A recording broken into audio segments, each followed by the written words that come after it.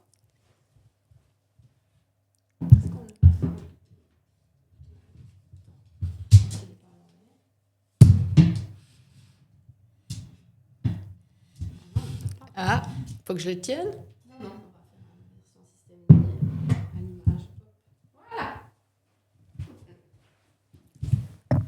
Est-ce que tu te vois?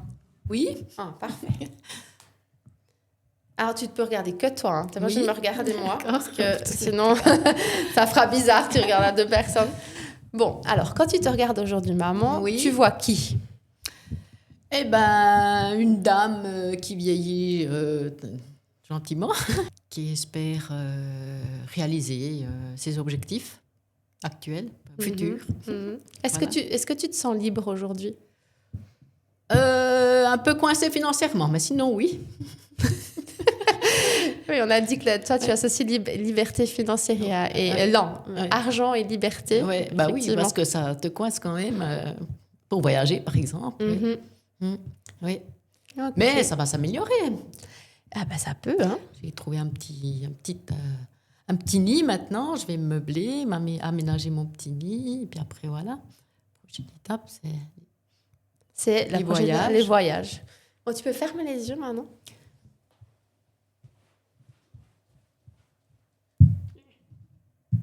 Ferme les yeux. Mhm. Ah, tu peux rouvrir les yeux. J'ai mis une petite photo Ah. de toi. Ah ouais, je l'ai, oui. Ouais. Ah ben, Bah, je voulais le mettre, ce médaillon. Je l'ai toujours, ce médaillon. Non, c'est Ouais, incroyable. ouais, ouais. Tu feras le purifier quand même parce qu'avec les années, il doit apporter des énergies. Ouais. Oui. Alors, quand tu regardes cette petite fille, Oui. qu'est-ce que tu aimerais lui dire si elle était devant toi? Certainement, moi, j'y dirais, mais toi, je suis en robe. Hein. Ah bah oui, mais bon, là, ouais, il n'y a pas de c'était- jeans. ouais, encore. c'était un jour de fête. Je lui dirais... qu'est-ce que je lui dirais? Sois égal à toi-même, ouais. Hier, tu as dit il faut faire plus d'études. Ah oui, plus tard, ouais, oui. Je dirais, sois plus... comment on dit? Persévérante au niveau scolaire. Oh là, ouais. Voilà. Mm. Ouais. Parce que j'aimais pas les études. Enfin, je trouvais que je m'ennuyais. Donc, j'ai essayé de trouver un métier où il y avait très peu d'études, que je gagne vite ma vie, que je puisse faire autre chose que d'être statique sur un banc d'école. Oui, bon, moi, ça, j'aimerais quand même dire que ça veut pas... Si tu t'ennuies à l'école, ça ne veut pas dire que tu n'aimais pas les études. Ça veut Oui, juste dire que mais peut-être c'était à trop l'époque- lent pour toi. Voilà, à oui, l'époque, ça veut pas c'était dire... comme ça. si Donc, ça se trouve- fallait finir le cursus scolaire. J'ai quand même fait l'école secondaire, mais je voulais surtout pas aller plus loin. Et puis, trouver un métier, ouais. Est-ce qu'elle serait fière de toi, cette petite fille-là, si elle te voyait aujourd'hui? Bon, elle aurait des choses à me retrouver. Mais maman, qu'est-ce qu'elle te dirait? Elle dirait quoi, alors? Je dirais, certaines fois, t'as abusé, Ariel. Mais bon. Elle te dirait quoi, alors? T'as Ça fait, abusé Ariel? Elle dirait ouais, quoi? ouais. Mais sur quoi? Sur certaines parties, voilà. Ça veut dire quoi, t'as abusé? Genre, t'as fait les mauvais choix ou genre, t'as déraillé ça veut dire quoi, t'as abusé? Ouais, bon, voilà. Après, bon, j'ai quand même pris beaucoup de risques en moto après, quand j'ai eu ma moto. Donc, je suis là, en parfaite santé. Bon, à part un doigt, là, je suis cassée. Mais là, des fois, ouais, j'ai pris des risques. Ah, Ouais, d'accord. Donc, tu dirais calme-toi un peu. Ouais, pas abuser. Mais enfin, si, j'ai abusé dans la question. Quand on rentrait de virée, t'es content d'être En vie. Ouais. Voilà pourquoi je fais pas de moto, les gars. Ouais. Avant qu'on enlève la photo de la petite Ariel et le miroir, t'aimerais dire encore quelque chose à la petite fille? À la petite fille, À toi, petite, en fait. ouais. Non, sois plus. Non, prends confiance en toi. Voilà. Ouais. Merci, maman. On va continuer avec mes petites questions. Où c'est que j'en suis? Qu'est-ce que tu aimerais que nous, les femmes, de mon âge ou de l'âge de Laurie, parce qu'on a, assurément, on a 11 ans d'écart, donc ça fait 2 générations quand même différentes, on comprenne plus tôt? Qu'est-ce que toi, tu as compris en chemin que tu aimerais que moi, je comprenne maintenant ou que Laurie, elle comprenne à 30 ans? Ma soeur a 30 ans. Oui, ma soeur a 30 ans. Ah, c'est 30 ans. Oui. Bon, je pense que vous l'avez déjà compris. Vous avez votre compte à vous, bancaire, côté financier. Vous essayez de vous départager de votre conjoint, de faire votre place professionnelle et privée, vos choix aussi privés au niveau bien-être, sport, etc. Oser dire, maintenant, moi, je me consacre à moi, au lieu de dire d'abord le mari, les enfants, puis après, moi, s'il me reste un peu de temps... Oui.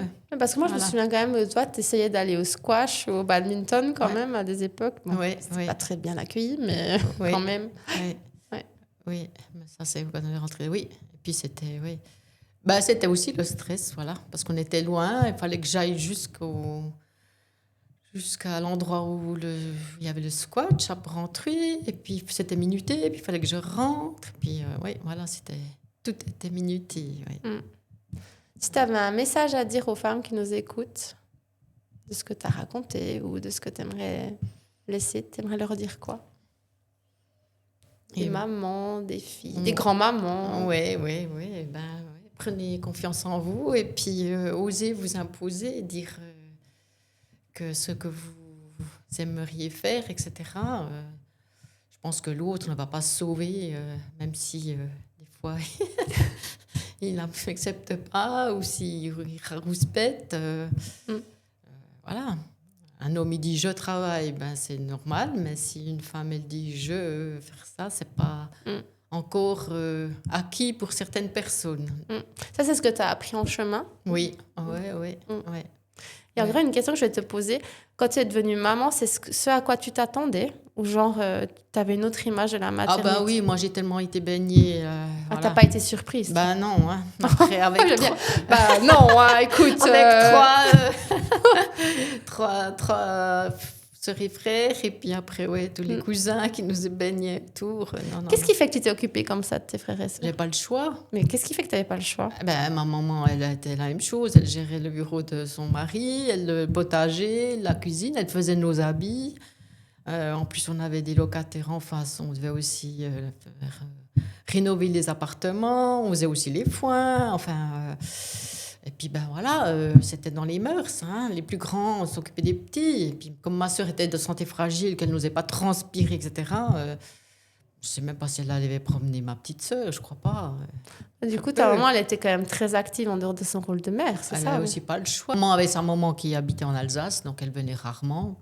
Sa belle-mère, on la voyait sporadiquement. Donc, elle ne s'occupait pas de nous, en tout cas. Donc, il y avait que moi qui était en très bonne santé, qui pouvait... En fait, tu as pris un rôle de parent très vite, en fait. Oui, j'étais parentifiée très vite. Ouais. Donc, après, pour moi, c'était la même chose, mais c'était mes enfants. Ouais, voilà, donc tu n'as pas été surprise dans ta maternité, toi. Non. Ok, je crois que j'ai fini pour ces premières jets de questions. Je vérifie, mais j'en ai pas. Est-ce que tu aimerais, toi, ajouter quelque chose? Non, j'espère que j'ai pu répondre. Mais faire un petit bilan. Ah, il y avait une question, mais je pense que tu as déjà répondu à celle-là. Est-ce que tu as fait des choix par devoir ou par envie? Des choix par devoir. Ou par envie. Mais Par je envie, pense que tu y ouais. réponds un peu entre les lignes quand tu dis que tu as ouais. fait des choix par rapport à tes amoureux à chaque fois. Oui, par envie. Ben, c'est quand même moi qui dis oui, on part en Afrique. Si j'avais dit non à mon ex-mari, Oui, on ne mais serait moi, pas j'ai parti. Mais Oui, mais c'était c'est pas aussi des mon vrais- envie. Mais oui, Oui. c'était... Ouais. Ouais. Je pensais pas que ça se déroulerait comme ça, mais voilà. Oui, mais c'est fait qu'aujourd'hui... Eh ben voilà, c'est une dernière question. Est-ce que si tu avais une baguette magique, est-ce que tu changerais quelque chose de ton parcours de Oui. vie? Qu'est-ce que tu changerais Ben, alors? j'irais en Afrique, mais je me donnerais la possibilité de voyager plus, de découvrir plus mon environnement, pas local. Local, je l'ai découvert, mais des pays voisins. Mhm. Tu voyagerais plus en Afrique. Ouais, Tu changerais rien d'autre de ta vie, du coup? ce Côte d'Ivoire. Ensuite, j'apprendrai à gérer mieux mes finances. C'est important, ça, hein, tu l'as Ouais. dit plusieurs fois. Mais ouais. oui, parce que j'ai beaucoup, comment on va dire, géré par instinct. Mm. Oui, je peux le faire, voilà. Mm. J'ai plus géré par instinct, oui, je peux le faire, alors que j'aurais dû plus étudier Mm. la chose si vraiment c'était possible Mm. dans mes finances avant de me lancer. Mm. En même temps, je regrette rien. Voilà. C'est des expériences. Ouais, c'est ce qui fait que Voilà. tu es là maintenant. Oui. Ça se trouve, je ne serais pas J'ai là. quand même toujours essayé de gérer, Oui. rattraper voilà ce que j'ai Mm. fait. Donc ça, c'est ton plus. C'est ton Niveau financier, j'ai toujours pu compenser mes dettes que j'avais. Donc voilà. Bon, ben voilà ce que tu changerais. Ouais. Bon, ben merci, maman. Mais avec plaisir. Si cet épisode t'a plu, pense à le partager, à le commenter. En tout cas, ma maman est venue partager un petit moment de sa vie. Elle qui n'est très discrète d'habitude. Je crois que c'est la première fois que je l'entends parler autant d'elle. En tous les cas, si tu as aimé, fais-le savoir, commente. Moi, je lis tous les commentaires sur Spotify, sur Apple Podcast. L'épisode est là pour ça, pour être partagé, commenté. Je te dis à bientôt pour un nouvel épisode. Voilà, bravo, maman.